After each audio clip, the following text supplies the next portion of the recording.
Agora, outro fator que eu acho que é muito importante a gente falar é não misturar problemas de um trabalho com o outro. Sim. Então, por exemplo, se o trabalho a função que eu exerço na empresa A tá tudo certo, mas a empresa B, que é no período da tarde, precisa de mim e acaba ligando no meu celular, pedindo ajuda no período em que eu estou na empresa A, sim, isso pode atrapalhar, pode prejudicar, e o meu chefe pode perceber isso.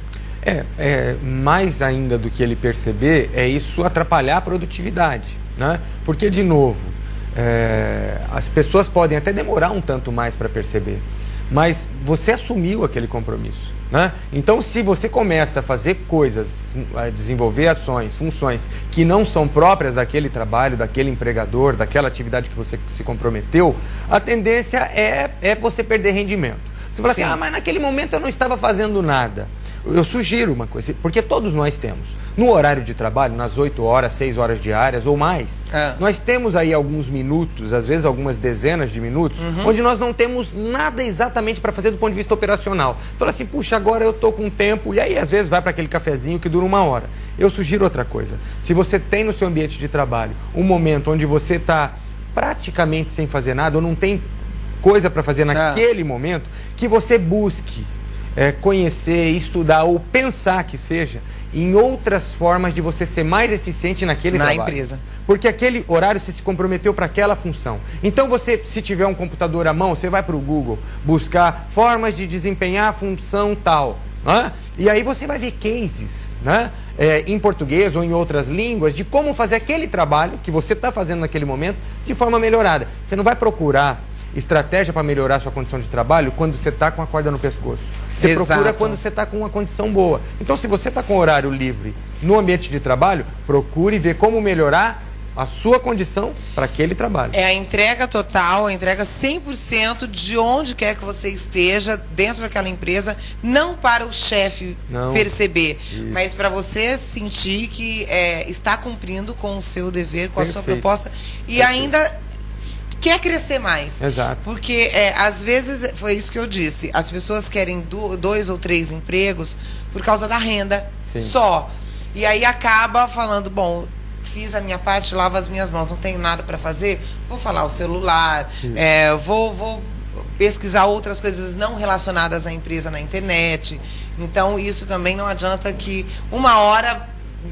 como naquele jargão a gente diz, a casa cai, não é, Juliana? 1 hora a casa cai. E você sabe, é exatamente isso, não é sustentável. E para subir na carreira, para você evoluir na carreira, depende do que você faz hoje, né? Então, é fazer todos os dias para conseguir se chegar onde quer. Né? Entendi. Olha, a gente tem uma pergunta aqui que nós recebemos por telefone, a pessoa não quis se identificar, trabalha no comércio e na área de telecomunicação. Eu tenho 2 empregos porque preciso aumentar a renda, mas não tenho prazer em um dos trabalhos, porque não é a minha área.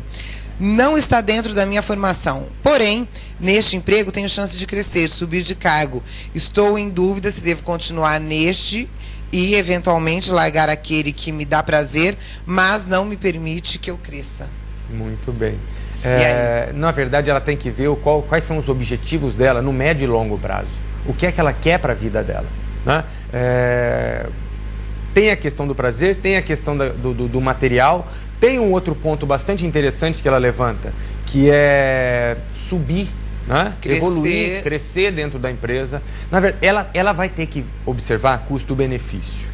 O ponto importante é o seguinte, essa falta de prazer que ela vive, o que está acarretando? O que está acarretando? Pode estar acarretando problema físico? Pode. Pode estar acarretando problema emocional? Pode. Pode não estar acarretando nenhum dos dois, mas pode estar acarretando redução na produtividade? Pode. Aí, contrário do que ela pensa, essa queda no prazer dela, ao invés de fazer com que ela suba na empresa, vai fazer com que ela perca a credibilidade dentro da empresa. Então, um ponto importante, eu assisti uma palestra ontem que falava sobre coisas pessoais. E aí a sugestão era assim, a esposa foi reclamar para um consultor, para um coach, que ela não amava mais o marido, né? E aí ela pinta todo um quadro, que o marido é isso e aquilo. Aí o conselho desse conselheiro foi assim, ame então o seu marido. Porque aí você começa a desenvolver ações produtivas no sentido da relação.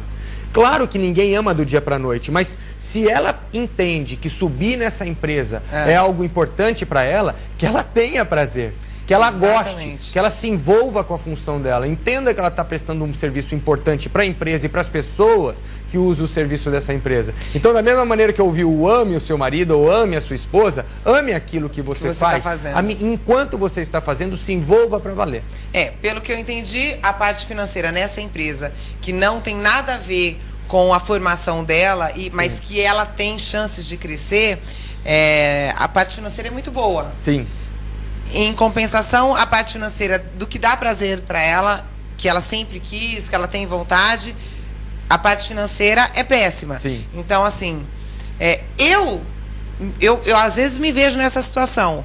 Se eu pudesse, ou se eu quisesse trocar hoje de trabalho, sim, eu tenho como ganhar quase 10 vezes mais do que eu ganho hoje, fazendo algo que eu nunca pensei em fazer, sim, que eu nunca me esforcei para fazer aquilo, certo, né? Nunca trabalhei para aquilo. Sim. Vai me dar prazer? Não sei. Sim. O que me dá prazer hoje? É isso que eu estou fazendo agora. Perfeito. Financeiramente, não é o que eu esperava. O outro trabalho pode financeiramente me dar muito mais. Sim. Aí já me disseram assim, você vai ter prazer o dia que você começar a ter as coisas que você sempre quis e não pôde, poder viajar para onde você quiser sem pensar muito, porque você tem dinheiro. Então, assim, são momentos de decisão. Claro, como essa pessoa que ligou e não quis se identificar, é um momento de decisão, sim. Se puder levar, eu acho que as duas coisas, melhor ainda, porque você vai fazer uma coisa que não te dá tanto prazer, mas que você vai se empenhar e vai crescer e de repente você vai passar a amar isso, porque quando a gente consegue atingir objetivos, crescer cada vez mais, eu vejo isso, por exemplo, no esporte. Sim. Você começa a praticar como amador e você começa a melhorar cada vez mais, exato, vira um vício. Claro. Aí você se entrega muito mais. Então pode ser esse o caso dela. E uma coisa importante também, Ciane, é a pessoa não se prender à formação, ao curso que ela fez. Eu estou dizendo o seguinte, para ela sair da área dela de formação, não é isso que eu estou dizendo. Mas se as portas se abrirem num outro segmento e ela entender que tem capacidade, ela e todo mundo que está nos ouvindo, né? Entender que tem capacidade, interesse para partir para essa outra área, não é porque tudo que a gente fez para trás, a gente não joga fora. Né? A gente não joga fora nada. Usa de uma forma distinta, usa alguns recursos em especial, mas o ponto é que a nossa vida não é estanque. Foi isso que eu fiz, foi essa formação que eu tive, é isso que eu tenho que fazer. Nós somos... a exploração do potencial não é uma exploração de um potencial de formação acadêmica, é a exploração de potencial humano. Né? O quanto você pode melhorar como pessoa, nas questões pessoais e nas questões profissionais, sociais. O quanto você pode... não tem limite. Se não tem limite, se envolva com as questões. Né? Se envolva com as questões, que a chance de se desenvolver num nível bem avançado é grande.